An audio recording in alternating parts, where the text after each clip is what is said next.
Shalom, selamat malam. Welcome back with me Adrian in Kata Hari Ini. Hari ini kita akan merenungkan satu buah kata, yaitu logika.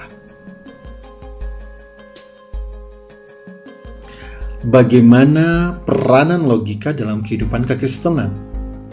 Apakah kehidupan kekristenan itu adalah kehidupan kekristenan iman yang buta, yang percaya apa saja, tanpa ada dasar, tanpa perlu melewati pertimbangan, tanpa perlu melewati penalaran?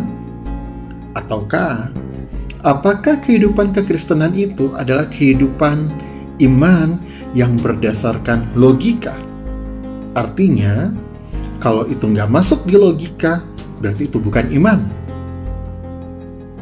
Hari ini kita akan belajar bagaimana posisi iman dalam kehidupan kekristenan dan bagaimana posisi logika yang benar dalam kehidupan iman orang Kristen. Di Perjanjian Lama, Tuhan suatu kali meminta Abraham untuk mempersembahkan anaknya Ishak. Dan Abraham langsung taat tanpa logika, tanpa penalaran, tanpa pertimbangan, tanpa bertanya. Abraham langsung taat. Pertanyaannya, kenapa Abraham bisa taat tanpa logika? Jawabannya sederhana. Karena Abraham punya hubungan yang dekat dengan Tuhan. Abraham gak perlu lagi bertanya, karena Abraham telah melewati begitu banyak proses di belakangnya yang dia lewati bersama dengan Tuhan, dan bagaimana Tuhan melepaskan dia dari satu proses dan menyertai dia masuk ke proses berikutnya, melepaskan dia dari proses itu dan membawa dia masuk ke proses berikutnya, dan melepaskan dia dari proses yang berikutnya dan membawa dia lebih tinggi. Begitu banyak proses yang dilewati Abraham bersama dengan Tuhan di belakang, dan itu membangun hubungan yang dekat antara Abraham dan Tuhan.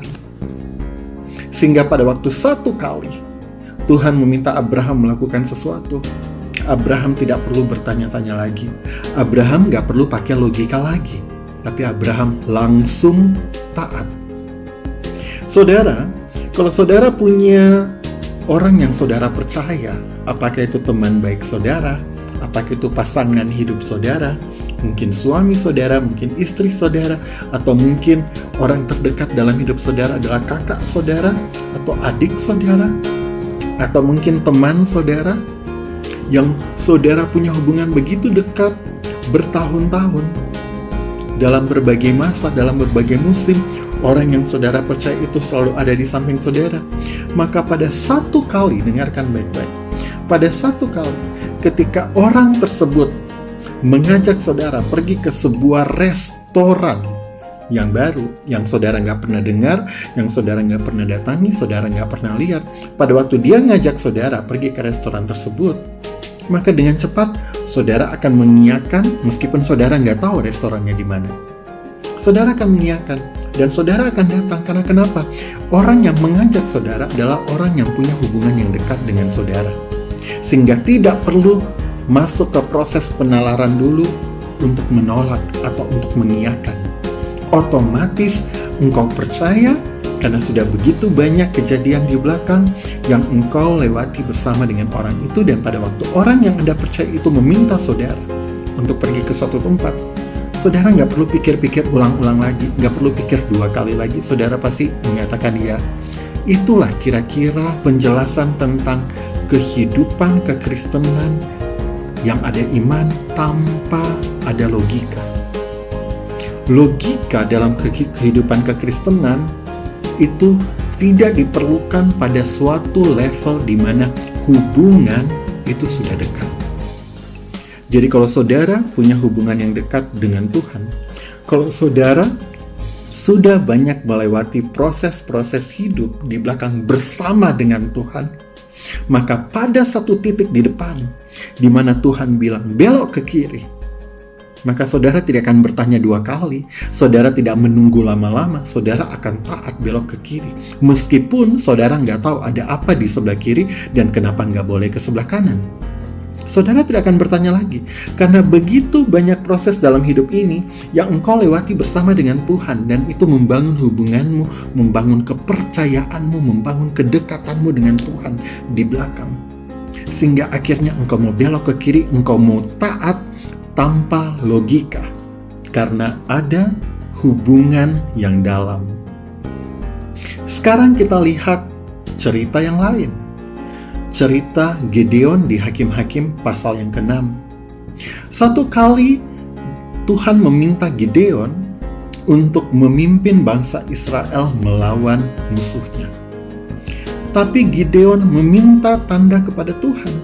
Gideon gak langsung percaya bahwa Tuhan mau pakai dia.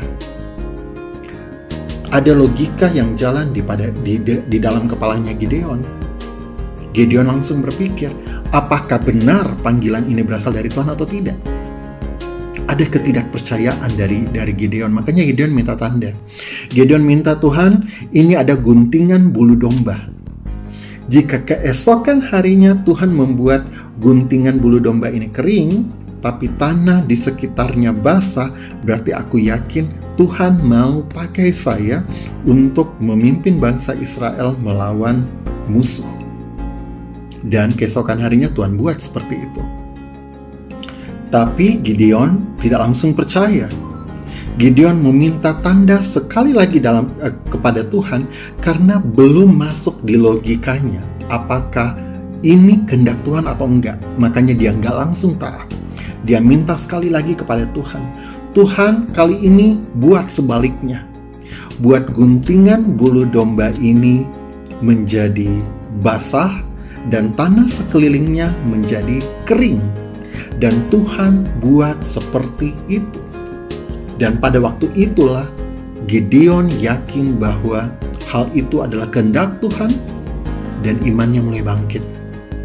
Di sini Gideon melewati kehidupan kekristenan, melewati ketaatan, melewati iman yang memakai logika. Dan hal ini sah-sah saja.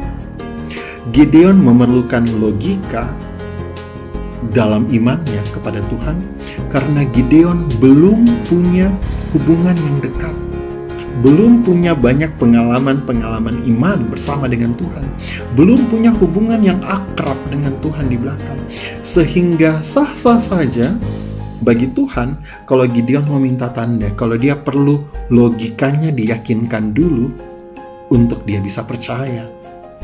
Saudaraku, kalau saudara nggak punya hubungan yang dekat dengan Tuhan, that's fine. Terkadang engkau perlu taat dengan menggunakan logika. That's fine, that is okay. Tapi dengarkan baik-baik.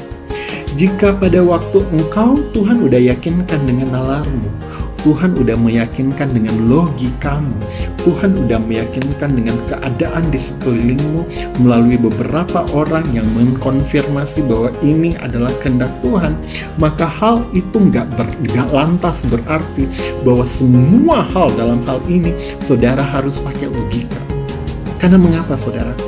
Satu fase di mana imanmu memerlukan logika untuk percaya, maka itu akan menjalin satu hubungan kepercayaan kepada Tuhan.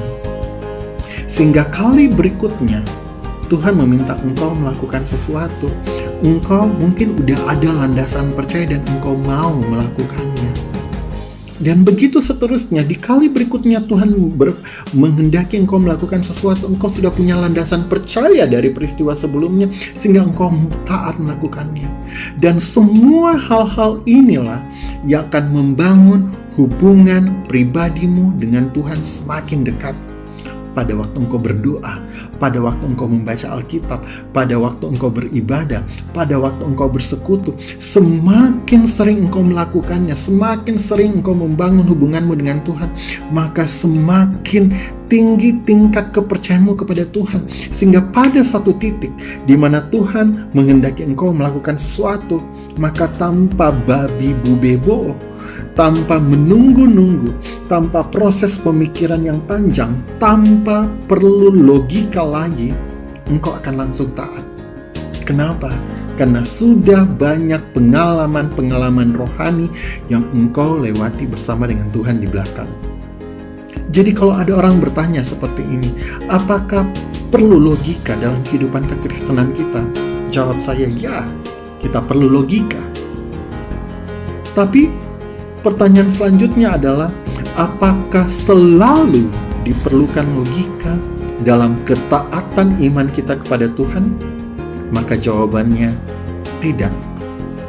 Sebab jika hubunganmu dengan Tuhan begitu dekat, sama seperti jika engkau punya hubungan yang dekat dengan siapapun yang ada dalam lingkaran hidupmu, maka engkau akan sampai ke dalam satu masa di mana apapun yang orang itu katakan dan apapun yang orang itu minta engkau lakukan, engkau akan segera melakukannya tanpa perlu bertanya, tanpa perlu pertimbangan, tanpa perlu logika.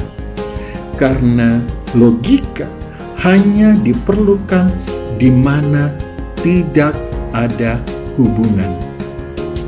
Tetapi jika engkau punya hubungan yang dekat dengan Tuhan, maka engkau punya banyak pengalaman rohani bersama dengan Tuhan.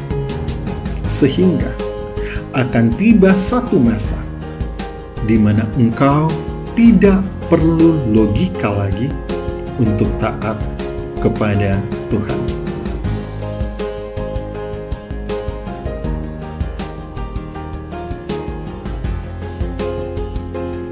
Demikianlah kata hari ini tentang logika. Dan sampai ketemu di kata hari ini selanjutnya. Dan Tuhan Yesus memberkati.